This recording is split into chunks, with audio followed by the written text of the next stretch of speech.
వి gold trusted gold buyers తాకట్టులో ఉన్న బంగారాన్ని విడిపించి ఈ రోజు ఉన్న మార్కెట్ ధరకే కొనబడును.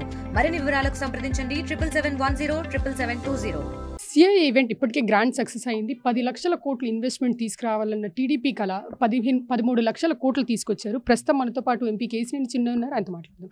సరే, అనుకున్న దానికంటే టార్గెట్ కంటే ఎక్కువ 13 లక్షల కోట్లు తీసుకొచ్చారు, ఎలా అనిపిస్తుంది?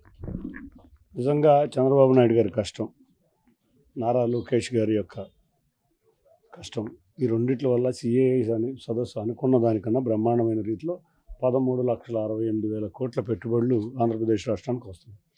దీంట్లో ముఖ్యంగా ప్రారంభం కాక ముందు రోజులోనే 3,50,000 కోట్ల పెట్టుబడులు శంకుస్థాపన కూడా జరిగింది. మొదటి రోజు 8,50,000 కోట్లు, తర్వాత మొత్తం 13,68,000 కోట్ల పెట్టుబడులు ఆంధ్రప్రదేశ్కి రావటం, సుమారు 16,50,000 ఉద్యోగాలు ఇక్కడ ఉన్న యువతకి రావటం అనేది ఇవాళ ఆంధ్రప్రదేశ్ మిగతా రాష్ట్రాలతో పాటు అగ్రగ్రామంగా తీసుకెళ్ళడానికి ఉపయోగపడుతుంది. దీని వెనక మొత్తం కర్త కర్మ క్రియ ఇవాళ గౌరవ ముఖ్యమంత్రి నారా చంద్రబాబు నాయుడు గారు, లోకేష్ గారు. నిజంగా చాలా ఆనందంగా ఉంది. ఇవాళ పారిశ్రామిక రంగంలో అభివృద్ధి సంక్షేమం రెండు సమపాలనలో తీసుకెళ్లే వ్యక్తి చంద్రబాబు నాయుడు గారు కాబట్టి ఇవాళ మనం చూసాం ఏ విధంగా ఆయన అభివృద్ధి తీసుకెళ్లారో. హైదరాబాద్ చూస్తే మనకు అర్థమవుతుంది. అదేవిధంగా ఆంధ్రప్రదేశ్ను ముందుకు తీసుకెళ్లే విధంగా ఆయన చేసే కృషికి ఆంధ్రప్రదేశ్ రాష్ట్ర ప్రజలందరూ కూడా చాలా ఆనందం వ్యక్తం చేస్తున్నారు. 17 monthsలో 20 లక్షల కోట్ల ఇన్వెస్ట్మెంట్ ఎంఓయూలు తీసుకొచ్చారు, దీన్ని ఎలా చూస్తారు? 20 లక్షల కోట్ల ఎంఓయూలే కాదు, గ్రౌండింగ్ ఆల్మోస్ట్ వచ్చే సంవత్సరం కల్లా ఇవన్నీ కూడా గ్రౌండింగ్ అయ్యే విధంగా రాష్ట్ర ప్రభుత్వం ఏర్పాట్లు చేస్తుంది. అంటే ఏదో ఎంఓయూలు చేశారనే విషయం కాకుండా మొత్తం వచ్చి పరిశ్రమలు మొదలయ్యే విధంగా ప్రారంభోత్సవాలు, శంకుస్థాపనలు కూడా జరుగుతున్నాయి. నిజంగా ఇంతకన్నా ఆనందం ఏముంటుందో ఆంధ్రప్రదేశ్. మనం చూస్తే అభివృద్ధి ఎప్పుడో హైదరాబాద్ని చూసాం. ఆ హైదరాబాద్ ఏ విధంగా ఉండేదో ఇవాళ హైదరాబాద్ ప్రపంచ పటంలో ముందుందంటే ఆ రోజు జినోమ్ వ్యాలీ కానీ, సాఫ్ట్వేర్ ఇండస్ట్రీ కానీ, ఇన్ఫ్రాస్ట్రక్చర్ కానీ, ఎయిర్పోర్ట్ కానీ, అవుటర్ రింగ్ రోడ్ కానీ, ఇవన్నిటి వల్లే హైదరాబాద్ బ్రహ్మాండంగా అభివృద్ధి ఉంది. అదేవిధంగా ఇవాళ అదే ఎక్స్పీరియన్స్తో ఒక్క ప్రాంతంలోనే అభివృద్ధి కేంద్రీకృతం అవ్వకుండా ఆంధ్రప్రదేశ్ మొత్తం విస్తరించే విధంగా రాయలసీమ, కోస్తా ఆంధ్ర, ఉత్తరాంధ్ర 3 చోట్ల కూడా పారిశ్రామిక అభివృద్ధి జరిగే విధంగా ఇవాళ ప్లానింగ్ జరిగింది. బ్రహ్మాండమైన ప్లానింగ్తో ఇవాళ రాష్ట్ర ప్రభుత్వం ముందుకు వెళ్తుంది. 5 yearsలో 50 లక్షల కోట్ల ఇన్వెస్ట్మెంట్ తీసుకొస్తానని టీడీపీ వాళ్ళు అంటున్నారు, ఇది సాధ్యమైంది అంటారు? సంవత్సరంన్నర కాలంలోనే 20 లక్షల కోట్లు తెచ్చాం. తప్పకుండా నెక్స్ట్ జరిగే సిఐఐ సదస్సు మళ్ళీ వచ్చే సంవత్సరం కూడా ఇదే డేట్స్లో జరగబోతుంది. దాంట్లో మరింత రెట్లు దీనికన్నా భారీగా వచ్చి పెట్టుబడులు రాబోతున్నాయి. 50 లక్షల కోట్లు గౌరవ ముఖ్యమంత్రి చంద్రబాబు నాయుడు గారు ఉంటే అది పెద్ద కష్టమైన విషయం కాదు, తప్పకుండా సాధిస్తుంది. వైజాగ్లో ఉన్న స్టీల్ ప్లాంట్ వాళ్ళందరినీ, వర్కర్స్ని సీఎం చంద్రబాబు నాయుడు గారు అవమానించారని వైసీపీ వాళ్ళు ఆరోపిస్తున్నారు, దీని గురించి ఏమంటారు? 4 సంవత్సరాలు వారు అధికారంలో ఉన్నారు. ఆ సమయంలోనే ప్రైవేటైజేషన్ జరగబోయింది. ఒక్కరోజు కూడా అడ్డుకోవాలా. 23 మంది ఎంపీలు ఉన్నారు ఆ రోజు. ప్రైవేటైజేషన్ జరుగుతున్న దాన్ని అడ్డుకోవాలా. మేము విశాఖపట్నం స్టీల్ ప్లాంట్కి రివైవల్ ప్యాకేజ్ కింద 13,000 కోట్లు కేంద్ర ప్రభుత్వాన్ని ఒప్పించి తీసుకొచ్చాం. అంతేకాకుండా రాష్ట్ర ప్రభుత్వం కూడా తన వంతు సహాయం తనకు చేస్తుంది.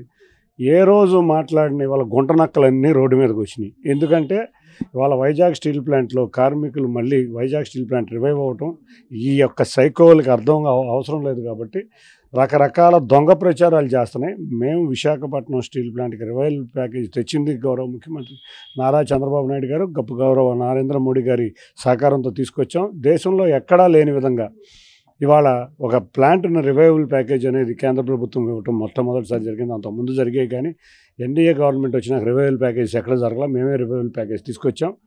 అసలు ఏమీ చేయని చేతగాని దద్దమ్మల ఇళ్లల్లో పడుకునే వాళ్ళు వచ్చి మాట్లాడే ఈ సన్నాసులందరూ కూడా ఒక్కళ్ళకు కూడా మీరు మాట్లాడే దొంగ కబుర్లన్నీ ఆంధ్రప్రదేశ్ ప్రజలందరికీ తెలుసు కాబట్టి మీ మాటలు నమ్మే పరిస్థితిలో ఆంధ్రప్రదేశ్ ప్రజలు లేరు. సిఐఐ సబ్మిట్లో ఎక్కువ మంత్రులే ఉన్నారు, ఇండస్ట్రియలిస్ట్ లేరు. మా జగన్ హయాంలో అయితే ఇండస్ట్రియలిస్ట్ ఉన్నారు అని చెప్తున్నారు. గురుగారు అమర్ గారు దీని గురించి ఏమంటారు? ఉన్న పరిశ్రమలు వెనక్కి వెళ్ళిపోవడానికి మాత్రం జగన్ హోయం బ్రహ్మాండంగా పనిచేసింది. మనం చూస్తే అమర్ రాజా వెళ్ళిపోయింది, లులు మాల్ వెళ్ళిపోయింది, హీరో హోండా మోటార్స్ వెళ్ళిపోయినాయి. వాటిలన్నింటినీ తీసుకురావడం మా ప్రభుత్వం చేస్తుంది. నిజంగానే కరెక్టే. మీరు పరిశ్రమలను వెళ్ళగొట్టేయడానికి, పారిశ్రామికవేత్తలను బెదిరియటానికి, పారిపోవడానికి మీ ప్రభుత్వంలో ప్రతి ఒక్కరు కృషి చేశారు. దానికి కాదని అనేది లేదు. అసలు మీకు ఏ రోజన్నా దావోస్ వెళ్ళిన పరిస్థితి ఉందా? ఏ రోజన్నా ఒక సిఐఐ సదస్సులో ఇంత గ్రాండ్గా చేసిన పరిస్థితి ఉందా? అసలు అదే బోటకు కబుర్లు, పొద్దున్నే లేచి అబద్ధాలు అబద్ధాలు అబద్ధాలు. ఈ అబద్ధాలు ప్రచారం చేసుకుంటే వాళ్ళకి అవసరం. నిజంగా చూస్తే ఆ రోజు పరిశ్రమలన్నీ పారిపోతే మళ్ళీ కష్టపడి ఆ పరిశ్రమలు తీసుకురావడం, వాళ్ళ సింగపూర్ గవర్నమెంట్ని కూడా మళ్ళీ అమరావతి డెవలప్మెంట్లో భాగం చేయటం. ఆ రోజు చూసాం ఎన్ని ఇబ్బందులు పారిశ్రామికవేత్తలు పెట్టారు. మనం కియా మోటార్స్లోనే చూసాం. అది కూడా ఆఖరికి అక్కడ కూడా బెదిరింపులు, కియా మోటార్స్ బెదిరింపులు, అన్ని పారిశ్రామికవేత్తలను బెదిరించిన పరిస్థితి జగన్ హయాంలో ఉంది. కాబట్టి నిజమే మీరు చెప్పింది. పారిశ్రామికవేత్తల వెంటపడి లంచాల కోసం, డబ్బుల కోసం వాళ్ళు వేధించి పరిశ్రమలను ఆంధ్రప్రదేశ్ నుంచి వెళ్ళే పరిస్థితి చేసింది జగన్ రెడ్డి ప్రభుత్వం. మొన్న ఉమెన్స్ టీం దగ్గర నుంచి శ్రీచర్ని వచ్చినప్పుడు స్పోర్ట్స్ మినిస్టర్ రామ్ ప్రసాద్ రెడ్డిది అడ్వర్టైజ్మెంట్లో కూడా ఆయన పోస్టర్ వేయలేదని, దాన్ని అవమానంగా తీసుకున్నారని, మీరు సానా సతీష్ గారే మెయిన్ ఇంపార్టెంట్ పర్సన్స్గా ఉండి ఆయన పక్కకు జరిపారని రాలేదని వెల్కమ్ చేయడానికి కూడా అంటున్నారు. దీని గురించి ఒక విషయం మీరు గుర్తుంచుకోవాలి. ఆంధ్ర క్రికెట్ అసోసియేషన్ అనేది ఒక autonomous body. We work under BCCI. BCCI మిగతా క్రీడలన్నీ కూడా ఆంధ్రప్రదేశ్ స్పోర్ట్స్ మినిస్ట్రీ చేతిలో ఉంటాయి, శాప్ చేతిలో ఉంటాయి. మీరు చూస్తే క్రికెట్లో కూడా ఎక్కడా కూడా కేంద్ర ప్రభుత్వం అధికారాలు కూడా ఉండవు. మనం నిన్న స్పోర్ట్స్ బిల్లో కూడా చూస్తే ఈవెన్ ఆర్టీఐకి కూడా మేము రాం. అంతా అని మేము స్వయం ప్రతిపత్తి గల సంస్థ కాబట్టి మాకు కొన్ని లిమిటేషన్స్ ఉన్నాయి. ఆ లిమిటేషన్స్ ప్రకారం మేము చేయడం జరిగింది. ఆంధ్ర క్రికెట్ అసోసియేషన్ క్రీడా మంత్రిగా మేము రాంప్రసాద్ రెడ్డికి మా చాలా అత్యంత సన్నిహితుడు.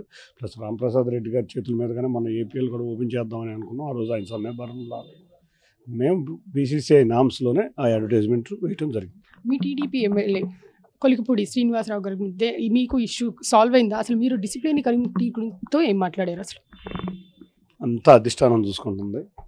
డిసిప్లినరీ కమిటీ యొక్క రిపోర్ట్ని అధిష్టానం పరిశీలించి దాని గురించి అధిష్టానం చూసుకునే వ్యవహారాలు అధిష్టానం పరిశీలించి తప్పక మంచి నిర్ణయం తీసుకుంటుంది. సిబిఎన్ గారు దీని గురించి మాట్లాడారు? నేను మాట్లాడలేదు. అధిష్టానం చూసుకుంటుంది. Thank you. ఎన్ని ఆరోపణలు వచ్చినా నేను సిబిఎన్ మంచిని, నారా లోకేష్ మంచిని, నేనంటే ఏంటో విజయవాడ ప్రజలకు తెలుసు అంటున్న MP Kesineni Chinni. Signing off. Atha Mohammed, RTV Vijayawada. చరిత్ర సృష్టించినోడు ఇప్పుడు ఆ చరిత్రని తిరగరాయబోతున్నాడు. అబద్ధాల గోడల్ని బద్దలు కొట్టి నిజాలను రాగా మీ ముందుంచబోతున్నాడు. నిజమైన వార్తల కోసం వెంటనే డౌన్లోడ్ చేసుకోండి రా యాప్ని.